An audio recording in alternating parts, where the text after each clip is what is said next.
안녕하세요. 맛있는 성경입니다. 오늘은 창세기 마지막 시간, 창세기 25장부터 50장까지 내용을 가지고 모두가 해피엔딩이라는 제목으로 함께 말씀을 나누도록 하겠습니다. 지금 요셉은 이제 애굽의 총리가 되었죠. 애굽의 총리가 되고 얼마 있지 않아서 온 나라에 기근이 발생이 됩니다. 하나님께서 예언하셨던 것이죠. 기근이 발생되니까 곡식이 있는 곳은 애굽밖에 없었기 때문에 야곱은 10명의 형제들, 그 아들들을 애굽으로 보냅니다. 11명이 있었죠.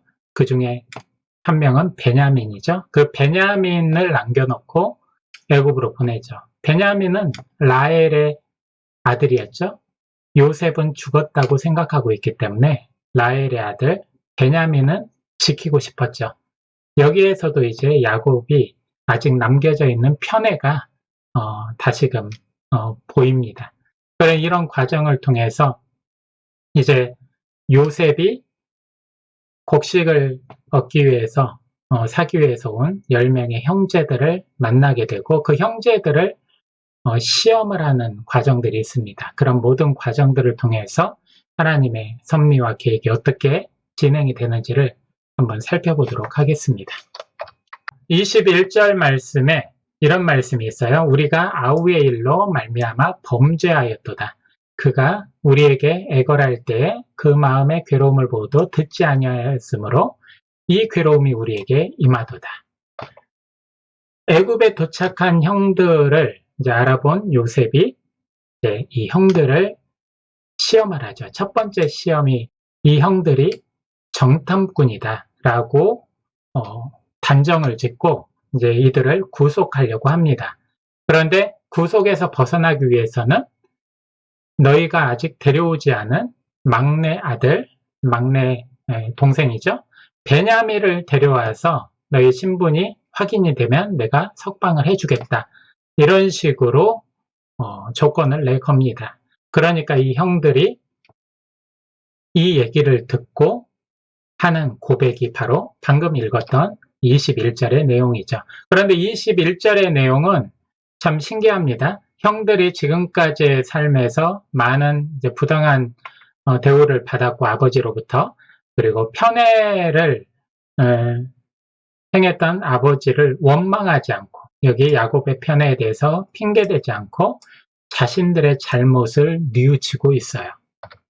그러니까 이전 같았으면 이제 요셉에 대해서 불만을 품고 또 지금 같았으면 베냐민에 대해서 불만을 품으면서 왜 그런 애가 있어서 이런 일을 당하는지 하면서 이제 원망을 했을 것이고 그 화살이 베냐민이나 이제 야곱에게 갔을 텐데 요셉은 이 시험을 통해서 형들이 좀 변했구나라는 것을 확인하게 된 것이죠. 43장에 보면 야곱도 변하기 시작합니다.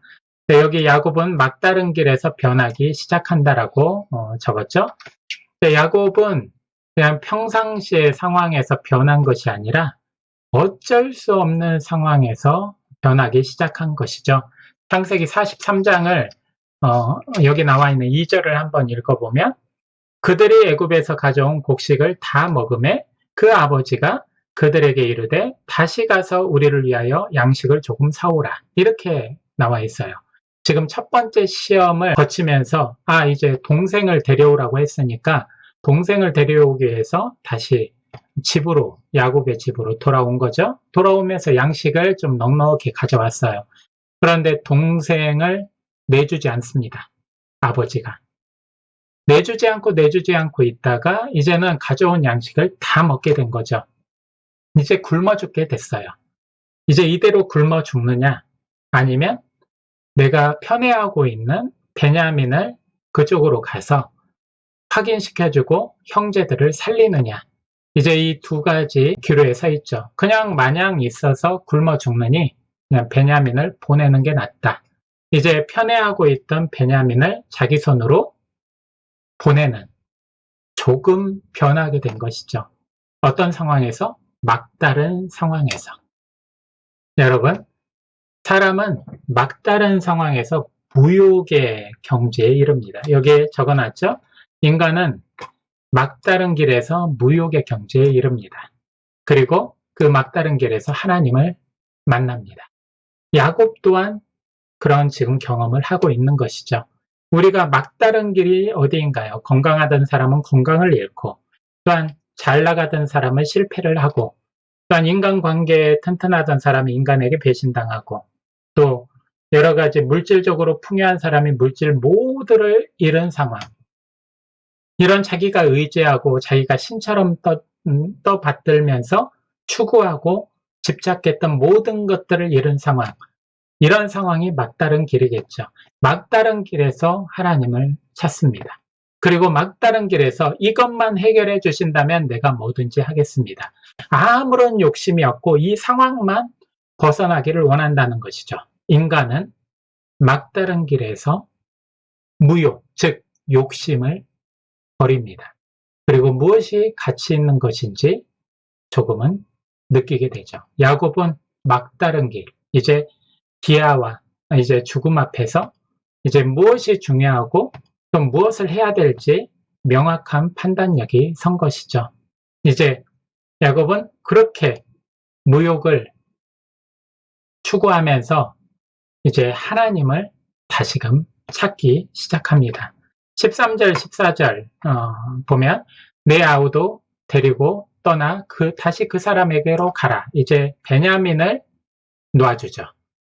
그리고 나서 전능하신 하나님께서 그 사람 앞에서 너희에게 은혜를 베푸사 그 사람으로 너희 다른 형제와 베냐민을 돌려보내게 하시기를 원하노라. 이제 하나님을 바라보는 것이죠. 그리고 다른 형제들의 삶도 돌아보게 된 것이죠.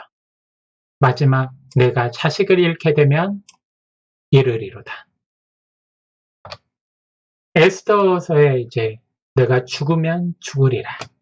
그러한 결단과 비슷한 결단을 내리는 것이죠. 우리는 소중한 것을 잃고 또한 내가 가진 모든 것을 잃었을 때 정작 내가 소중한 것이 무엇인지를 깨닫게 되는 눈을 갖게 되고 또한 욕심을 버리게 되는 마음을 갖게 되고 무엇보다 하나님을 찾게 되는 믿음을 회복하게 됩니다.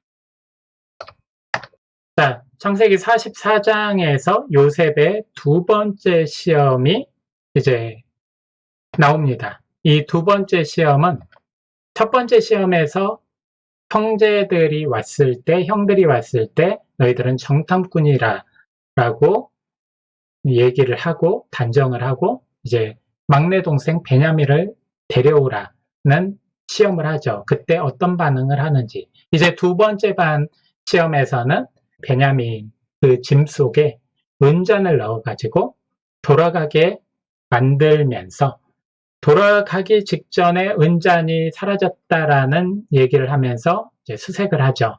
결국 은잔이 베냐민에게 발견되고 이제는 이것을 통해서 요셉은 이제 형제들에게 마지막으로 두 번째 시험을 통해서 이들의 변화된 모습이나 반응들을 체크하려고 하는 것이죠. 요셉이 말을 합니다. 너희들한테 큰 은혜를 베풀었는데 도둑질을 하냐? 요셉이 그들에게 이르되 너희가 어찌하여 이런 일을 행하였느냐? 이렇게 얘기를 하죠. 이제 베냐민이 이제 죽게 생겼어요.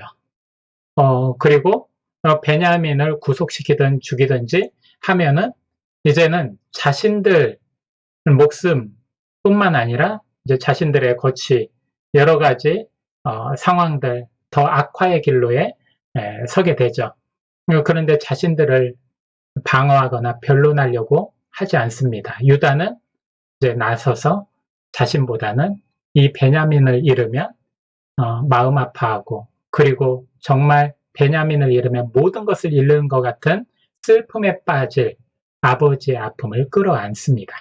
내용을 보면 요셉은 형들의 마음을 시험하지만 유다는 아버지를 위해서 탄원을 한다. 그러니까 유다는 아버지의 편애에 대한 피해자이지만 그리고 아버지는 가해자죠. 하지만 피해자인 유다가 아버지의 아픔을 품습니다. 30절부터 34절의 그 내용이 이제 절절히 나오죠. 여기서 이제 우리가 배워야 될 것은 우리는 하나님께 모든 것을 해낼 수 있는 힘을 구하기보다는 유다처럼 나의 욕망을 내려놓을 수 있는 힘을 구해야 할 것입니다. 유다처럼 이렇게 행하기가 힘들죠. 나에게 상처를 주고 나를 또한 다른 편애하는 아들 때문에 후회하고 또 불이익을 당하고 이런 삶을 살았는데 부모를 원망할 수밖에 없었겠죠. 하지만 유다는 그런 원망보다는 이제 하나님이 원하시는 부모에 대한 마음, 그리고 그 아픔을 품을 수 있는 마음, 그리고 동생을 또한 편애하는 동생이지만 그 동생을 위해서 자신이 나서서 희생하고자 하는 그 마음, 이런 마음을 가지게 된 것이죠. 시간이 얼마가 지나고 그리고 그 과정 중에 어떠한 삶을 살았을지 몰라도 유다와 다른 형제들은 자신들의 행위에 대해서 뉘우침이 있었던 것 같아요. 그리고 하나님의 관계, 그리고 또한 아버지와의 관계에 회복들이 있었던 것 같아요. 그래서 요셉이 이런 두 번째 극한 시험을 하더라도 자신들의 변론이 아닌 아버지의 아픔을 품을 수 있는 자로 변화된 모습들을 요셉에게 보일 수 있었던 것이죠. 그리스도의 삶을 보여준 요셉. 요셉은 형들에게 이제 형들의 뉘우침을 확인하게 됩니다. 그리고 이 확인을 통해서 용서라는 것을 해주게 되죠.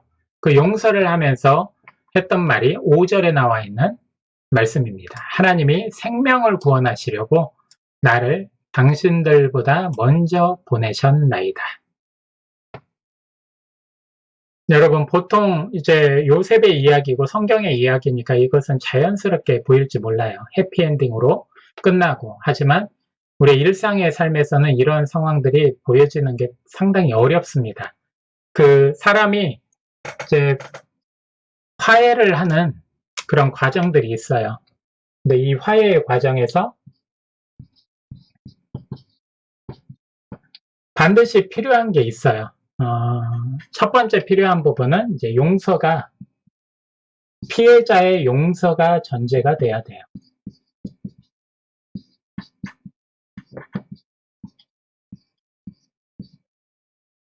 가해자가 있고 피해자가 있는데 피해자가 용서할 생각이 없는데 가해자가 와서 용서해달라고 하면 이게 화해가 이루어질 수가 없는 것이죠. 두 번째,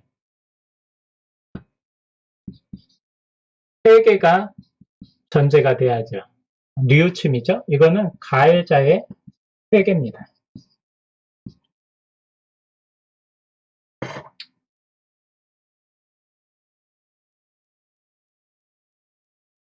하나님과의 관계도 마찬가지예요. 하나님께서 피해자는 아니지만 이거는 이제 지우고 죄에 대한 문제도 하나님께서 용서를 하겠다는 어떤 전제가 있어야지 우리의 회개는 가능한 것입니다. 우리는 그냥 회개하면 용서해 주신다 이렇게 무조건 그렇게 알고 있죠. 성경에서도 뭐 그렇게 나오니까. 하지만 먼저 우리가 묵상해야 될 것은 내가 회개할 수 있는 것은 하나님의 한량없는 은혜가 있어서 용서가 전제되고 예수님의 십자가 그 대속에 은혜가 있었기 때문에 가능한 것이지 그냥 내가 잘못했습니다 하면 무조건 용서받을 수는 없었다는 것이죠. 이 하나님의 은혜를 우리가 생각하고 항상 감사를 해야 됩니다. 마찬가지로 우리가 회개하지 않으면 용서는 이루어질 수가 없어요. 이런 두 가지 존재, 이게 바로 필요 충분 조건이죠. 하나라도 배제가 된다면 이 화해는 이루어질 수가 없는 것이죠. 용서가 있어야 되고 앞에서 에서와 야곱의 관계도 마찬가지죠. 야곱은 잘못을 뉘우치고 가는데 죽을까봐 용서 안 해줄까봐 노심초사하죠. 하지만 가서 보니까 에서는 야곱을 끌어안고 눈물 흘리면서 그 모든 것들을 용서해 주죠. 하나님의 은혜가 에서에게 임해서 그 용서할 수 있는 마음이 생겼고, 야곱 또한 깨달음이 있어서 뉘우치고 회개를 했기 때문에 화해가 이루어질 수 있었습니다. 요셉 또한 마찬가지입니다.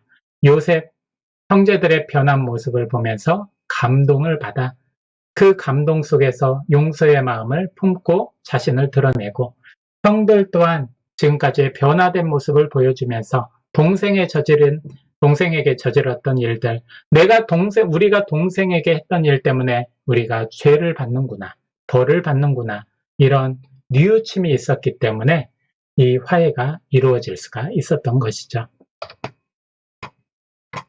화해는 용서가 전제될 때 가능하다. 하지만 회개 없는 용서는 화해가 아닙니다.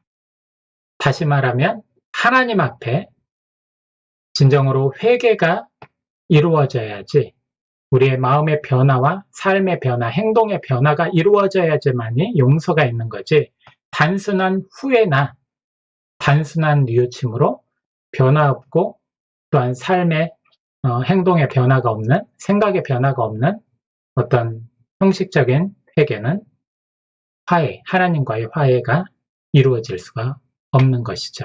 요셉의 고백은 예수님의 구원 사역의 본질을 설명하고 있습니다. 예수님께서도 말씀하시죠.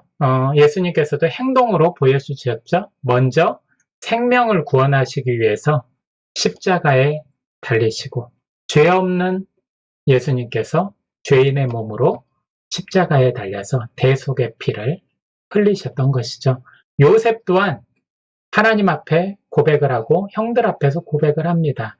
형들이 나를 팔고 형들이 나를 핍박하고 그래서 애굽에 와가지고 이렇게 된 것이 아니라, 하나님이 생명을 구원하시고 그리고 우리의 혈통을 보존하시고 살리시기 위해서 나를 먼저 여기에 보내신 것이다. 형들이 판 것이 아니다. 하나님의 계획이다.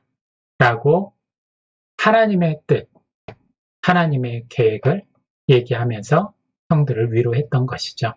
바로 예수님께서 행하셨던 그 희생과 사랑의 모습, 그 모습을 요셉 또한 미리 보여준 것이라고 말할 수가 있습니다.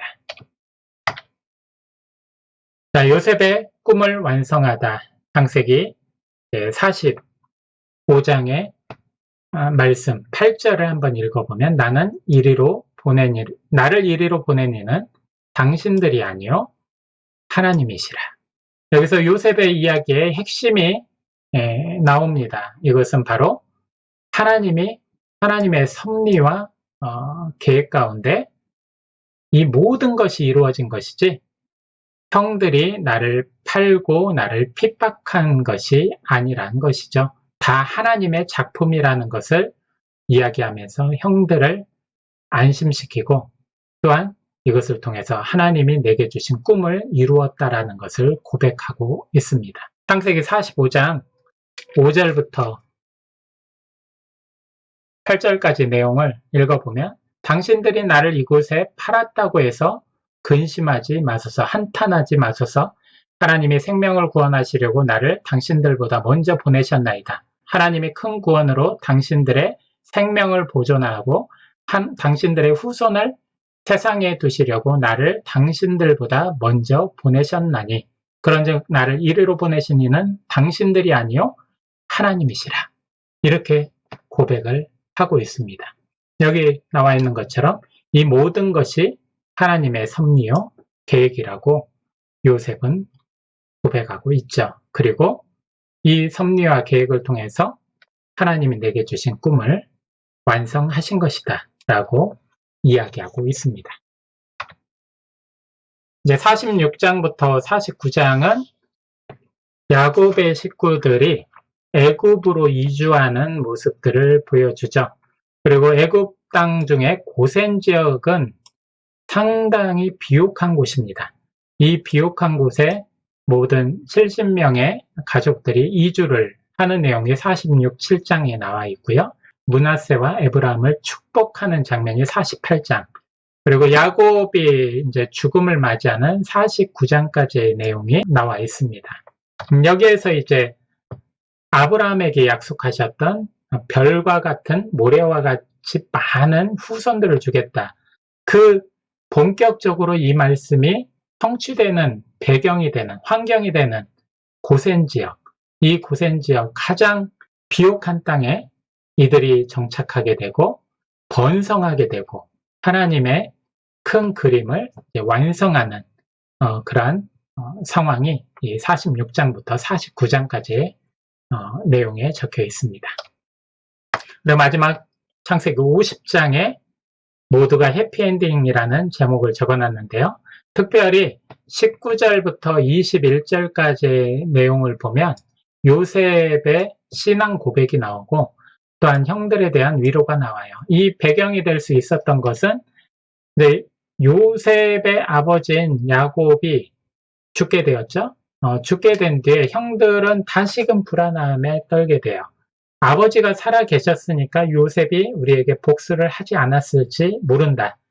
그러니 이제 야곱이 죽었으니, 아버지가 죽었으니 혹시 복수하지 않을까라는 두려움을 가지고 있는데 요셉은 변함없이 형들을 위로하고 자신이 가지고 있었던 하나님에 대한 신앙 고백을 19절부터 21절까지 고백합니다. 요셉이 그들에게 이르되 두려워하지 마소서. 내가 하나님을 대신하리이까. 당신들은 나를 해하려 하였으나 하나님은 그것을 선으로 바꾸사 오늘과 같이 많은 백성을 구원하게 하시려 하셨나니 당신들은 두려워하지 마소서. 하나님은 우리에게 벌어지는 뜻밖의 고난을 하나님의 뜻 안으로 가져오셔서 선으로 바꾸시는 분입니다. 우리가 고난과 어려움을 겪지만 우리가 원하지 않는 것이죠. 뜻밖의 일이죠. 우리에게는 이 뜻밖의 일이지만 하나님은 항상 그 과정도 아시고 하나님께서 보실 때는 뜻밖의 일이 아니라 하나님의 뜻 안에 있는 일이기 때문에 반드시 그것을 선으로 바꾸어 주십니다. 고난의 터널을 지나고 계십니까? 그렇다면 하나님을 의지하십시오. 터널 끝에 빛을 보여주실 것입니다. 로마서 8장 28절 읽고 마치도록 하겠습니다. 하나님을 사랑하는 자, 또 그의 뜻대로 부르심을 입은 자들에게는 모든 것이 합력하여 선을 이루느니라. 아멘.